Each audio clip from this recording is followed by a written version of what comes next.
আসসালামু আলাইকুম। Electrical power চ্যানেলের পক্ষ থেকে আপনাদেরকে জানাচ্ছি শুভেচ্ছা অভিনন্দন।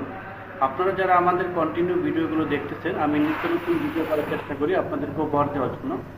এমনই আজকে একটা নতুন ভিডিও নিয়ে হাজির হয়েছি। এর আগে পূর্বে যারা ভিডিও বানিয়েছে তারা হয়তো কম্পিউটারে আপনার ক্লাস দেখাইছে, কম্পিউটারে দেখাইছে, সিল্ডি করছে, ড্রয়িং করছে বা বোর্ডে দেখাইছে।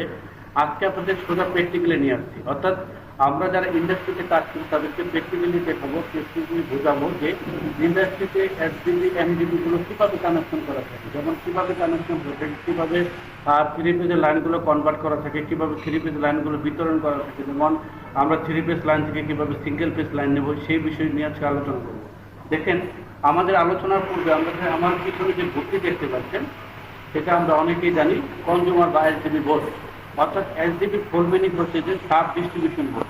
অর্থাৎ সাব ডিস্ট্রিবিউশন বোর্ডে কী কী লোড থাকে, যেমন আমরা যে এটা সাব ডিস্ট্রিবিউশন বোর্ডে কিন্তু ছোট একটা স্মল সাইজের, আবার থাকে কিছু থাকে বড় সাইজের। সেই বড় সাইজের যে ক্যালকুলেশনটা হবে একরকম, আবার ছোট যে কনজিউমারটা থাকবে সেটার ক্যালকুলেশনটা হবে একরকম।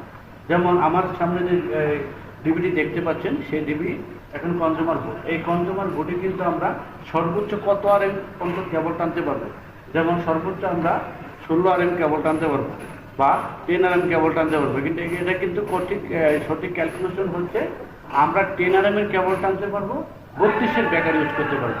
আমরা যে আগে 63 ব্যাটারি ইউজ করতাম, 16 কেবল টানতাম। সেই বিষয়গুলো কিন্তু এখন আর করা যাবে না। কেন করা যাবে না? অলরেডি এটা কমপ্লায়েন্স ভায়োলেশন হচ্ছে বা অডিট কমপ্লায়েন্স এটা মানতেছে না। বিএমডিসি যে রুলস এটা নাই। সেক্ষেত্রে আমরা কি করতে পারবো? 10 আরএম কেবল ইউজ করতে পারবো, 32-এর ব্যাটারি ইউজ করতে পারবো। এখন আমরা যে এই এসডিবি বোর্ডে কি কি ধরনের কাজ থাকে সেই বিষয় নিয়ে আজকে মূল বিষয় ছিল, সেটা নিয়ে চলে আলোচনা করি।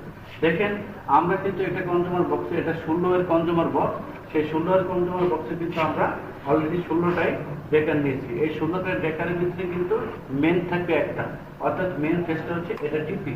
অর্থাৎ আমরা যে থ্রি পিস লাইনটি এমডিবি বা এমডিবি থেকে নিয়ে আসবো বা এলটি লাইন বা সাব স্টেশন বলে যেখান থেকে লাইনটা নিয়ে আসবো থ্রি পেজের, সেই লাইনটা নিয়ে কিন্তু আমরা নিচে কানেকশন দেবো।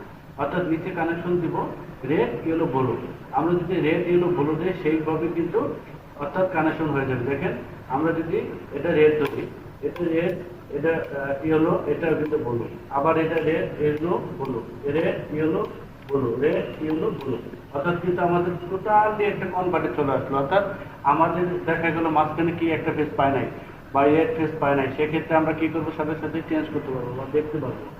আমরা যদি ব্রেকারটা বন্ধ করে দিই, বন্ধ করে দিয়ে আমরা দেখি ফেজের আওয়াজে কি কি কোনটা কোনটা আছে মাটি করে খুঁজে বের করতে পারবো। দেখেন, আমরা কিন্তু এই এসে আমরা সিঙ্গেল পেজে প্রত্যেকটা এসপি দিয়েছি। আপনি টিপি চালে টিপিয়ে দিতে পারেন আমাদের লোডের ক্ষেত্রে, সেই লোড ভেরিয়েশনের ক্ষেত্রে। আপনার যদি আমি অলরেডি এটা কিন্তু এসি কন্ট্রোলিং কেবল টানতেছি, সেই কন্ট্রোলিং কেবলের জন্য আমাদের প্রত্যেকটা এসি সিঙ্গেল পেজ এবং সিঙ্গেল পেজের কন্ট্রোলিংয়ের জন্য আমরা এসপি ইউজ করছি। অর্থাৎ আমরা 3 থেকে 3.5 এম্পিয়ার বা 4 এম্পিয়ার পর্যন্ত আমাদের কন্ট্রোলিং লোড লাগে।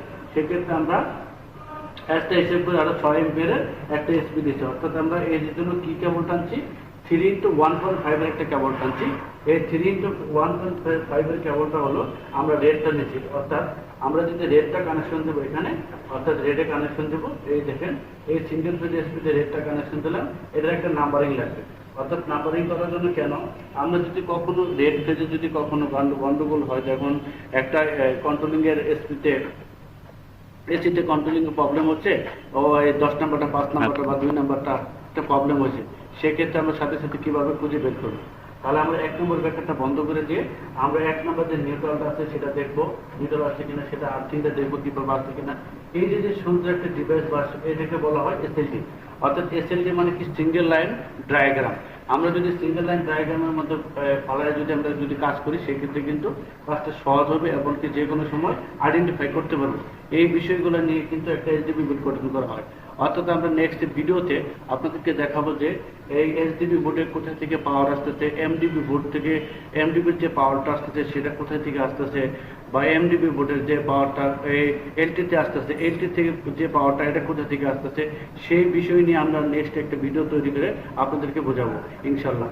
আর এরকম যদি আমার ভিডিওটি ভালো লাগে থাকে, চ্যানেলটি অবশ্যই সাবস্ক্রাইব করবেন ও বেল আইকন বাটনে ক্লিক করবেন। আমার নেক্সট ভিডিও আমন্ত্রণ জানিয়ে আজকের মধ্যে বিদায় নিচ্ছি। আল্লাহ হাফেজ। আসসালামু আলাইকুম।